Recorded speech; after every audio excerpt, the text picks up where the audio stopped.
Do any records exist to prove that Jesus Christ intervened in the world? Let's find out.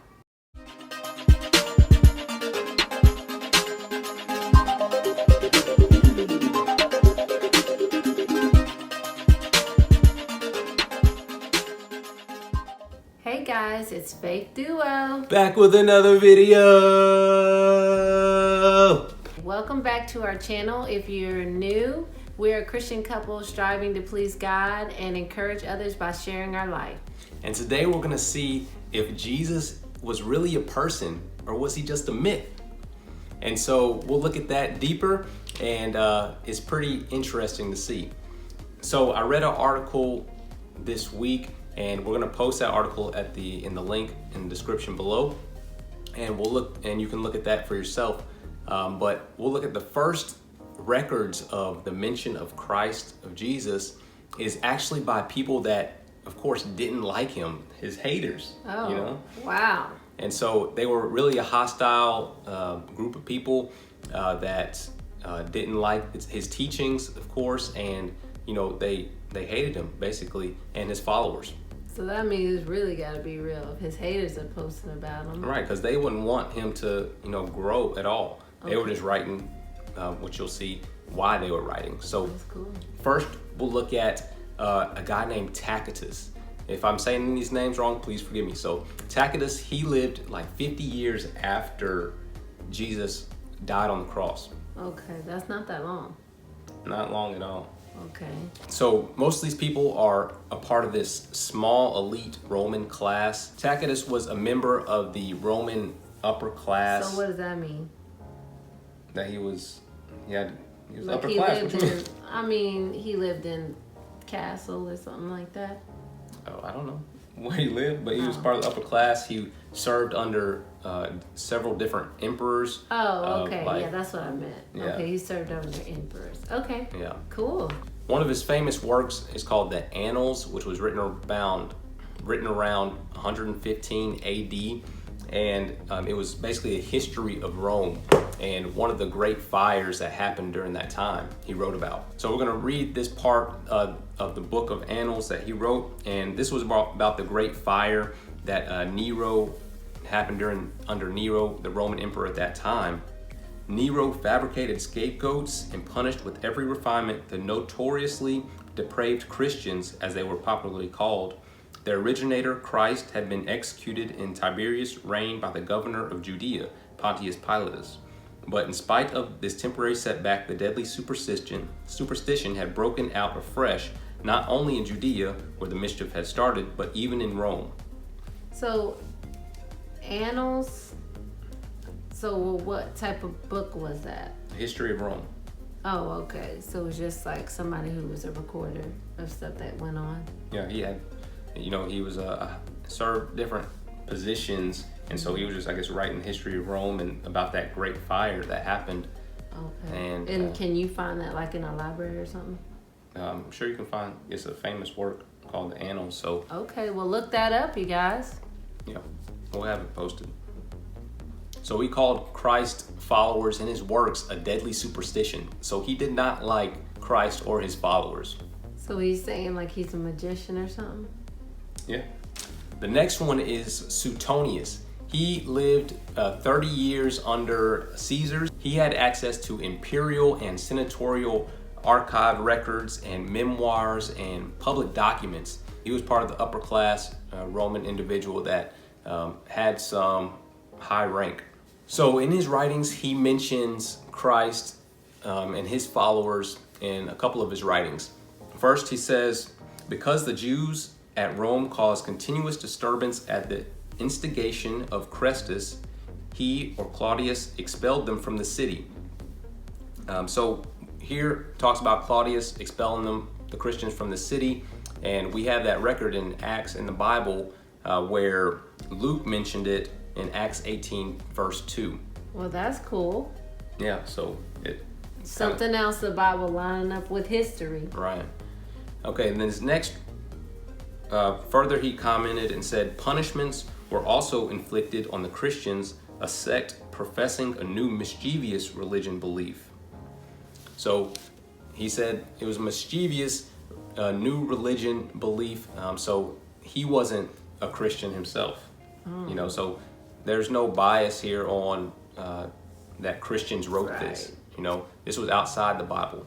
And then lastly is Pliny the Younger, and he was actually a governor of Bithynia, and the emperor had sent him to Bithynia to be governor of this region, and this was approximately 110 AD.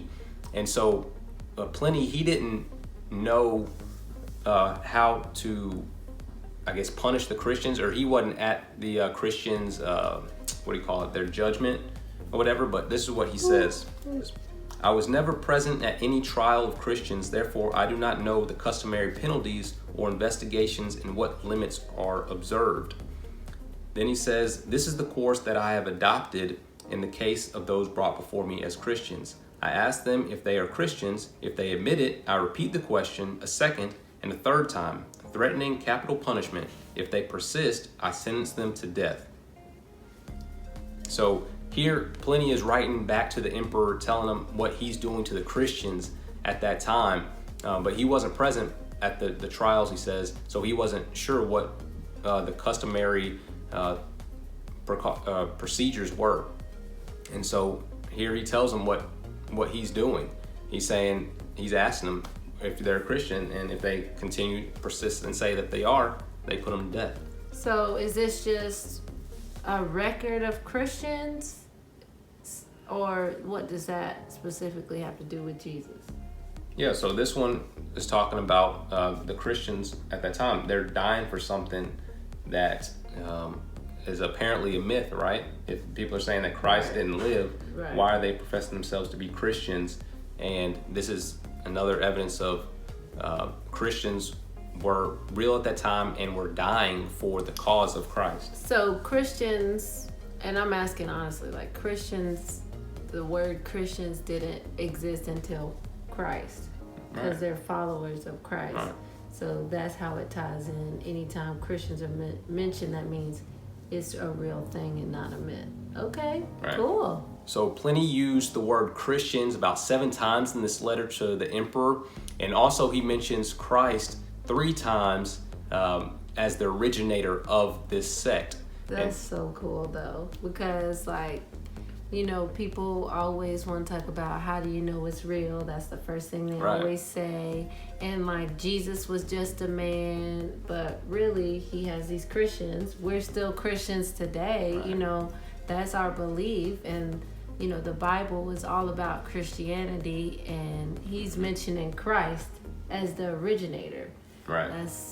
And this is only 100 years after Christ had died. Right. And so, and these Christians were still professing and still strong in saying, that we are followers of Christ, even to the death.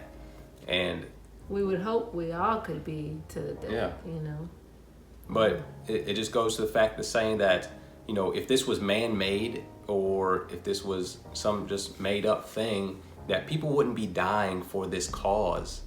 It would fade away. It would be gone. That's true. That's another fact that I really like about is that if it was books and stuff, they fade away and stuff like that. But the Bible, it seems just the availability of it. Yeah, it's the highest, like I said, the highest grossing book. Right, ever. And then they find more evidence of it. So it's everything keeps becoming more instead of less. Right, making it stronger. That's wild. That's cool. So those were 3 of the hostile accounts that says that Jesus was an actual person, that there was actual Christians that died. But also there's evidence among the Jews. And so if you're familiar with that, it's the Mishnah and Talmud. If you're familiar with those, you can look in that link and it'll explain all that. But they referred to Jesus as some type of worker of magic, and those religious leaders at that time, they didn't like Jesus, because they thought, Jesus confessed that he wasn't here to go with part of their law, but to add to it and make it better.